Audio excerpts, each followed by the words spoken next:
Hello, this is Leo Larson, and I'm doing my 4-minute video for extra credit describing how some components and things we learned from our class can relate to my personal life and my career going forward. So I'm trying to go into wealth management, and I've done an internship the last 2 summers at a wealth management firm. So a lot of the things that we learned this semester do actually tie in to what I have been trying to work on at the firm that I've interned at and will possibly work at post-grad. And whether it's there or a different firm, these things do apply. And so starting off, we learned in chapter 3 about managing difficult conversations. That was a concept that we learned about.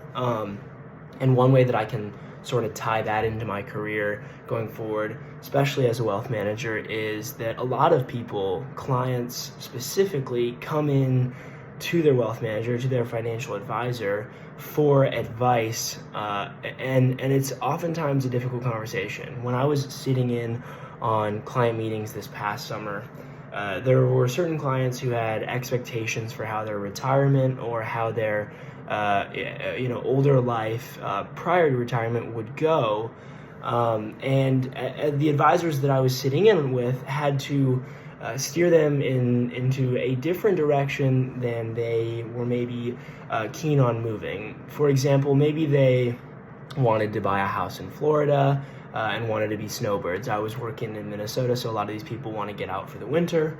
And some of these people have this vision of what they're going to do, but they don't have the savings to back it up. So the advisors would have to sit them down and talk to them and say, hey, I don't think you're actually going to be financially able to do that. Maybe you have enough money to buy a second home, but do you have enough money to buy a second home and to continue helping your kids out if they need to put a down payment on a house, or if they need to, get some extra money because they're struggling with their kids? And do you have enough money to do that, but also maintain your desired amount that you want to pass on to your kids, blah, blah, blah, blah, blah. And so managing these difficult conversations is something that a financial advisor often has to do. And learning about this in the textbook is something that I see as something I can continue to get better at so that I can be a good financial advisor. Secondly, there was a section in our textbook, specifically in chapter 9, about showing appreciation. And we learned about this towards the end of our semester.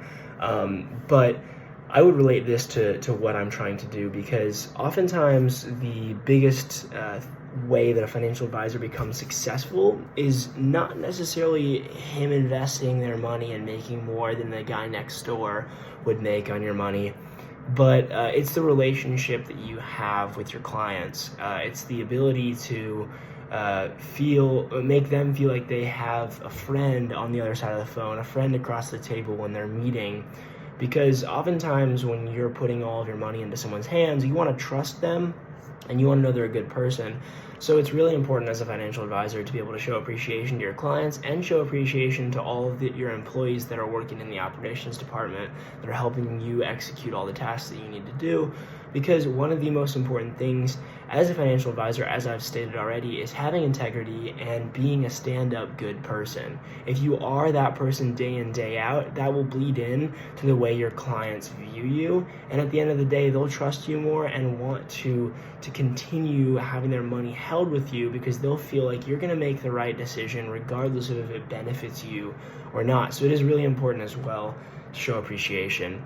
There are plenty of other things in our textbook, other concepts that do relate to my future job as a financial advisor, but these are the two that I felt like were really, really important. Managing a difficult conversation and showing appreciation to your clients and all those people you work with. So I'm glad I was able to learn about those things, and that's how they connect to my future career.